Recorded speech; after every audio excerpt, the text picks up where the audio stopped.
السلام علیکم ورحمۃ اللہ وبرکاتہ۔ چلو آج ہم جانتے ہیں نماز میں کتنی سنتیں ہوتی ہے ٹوٹل۔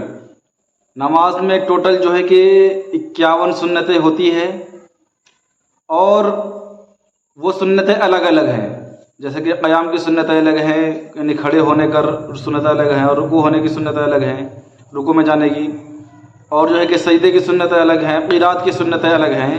تو آج ہم جانتے ہیں قیام کی سنتیں، یعنی نماز میں کھڑے ہونے میں کتنی سنتیں ہیں اور کون کون سی ہیں۔ چلو ویڈیو کو اسٹارٹ کرتے ہیں۔ سب سے پہلا کام آپ کا یہ ہے، آپ سب سے پہلے جو ہے کہ جانکاری حاصل کریں۔ السلام علیکم ورحمۃ اللہ وبرکاتہ۔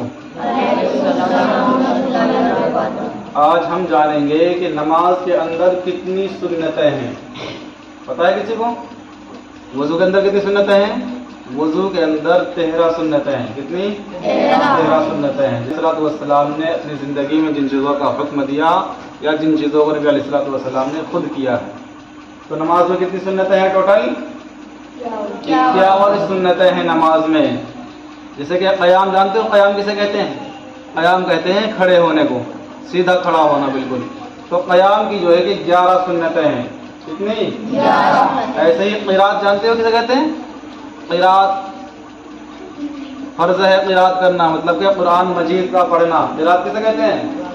مطلب کہ قرآن مجید کا پڑھنا۔ تو قرآن مجید پڑھنے میں بھی جو ہے کہ 7 سنتیں ہیں۔ کتنی؟ 7 سنتیں ہیں۔ ایسے ہی رکوع کرتے ہو نماز میں؟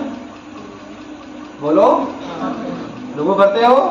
تو رکوع میں بھی جو ہے کہ 8 سنتیں ہیں۔ کتنی ہیں؟ 8 سنتیں ہیں۔ ایسے ہی نماز میں سجدے کرتے ہو؟ کرتے ہیں نا؟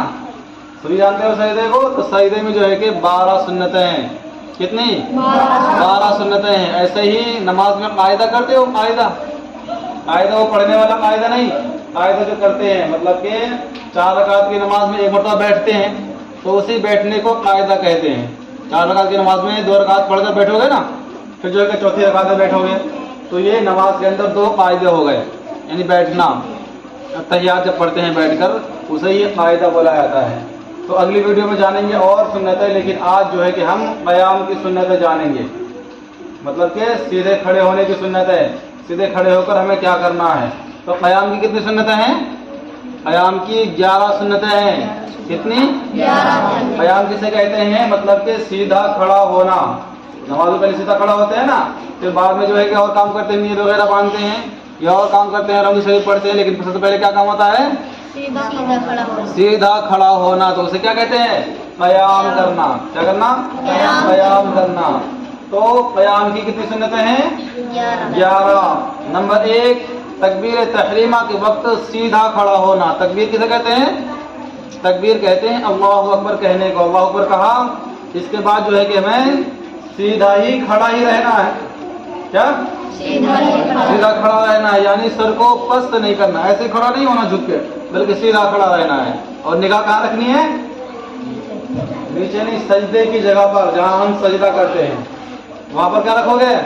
نگاہ رکھو گے۔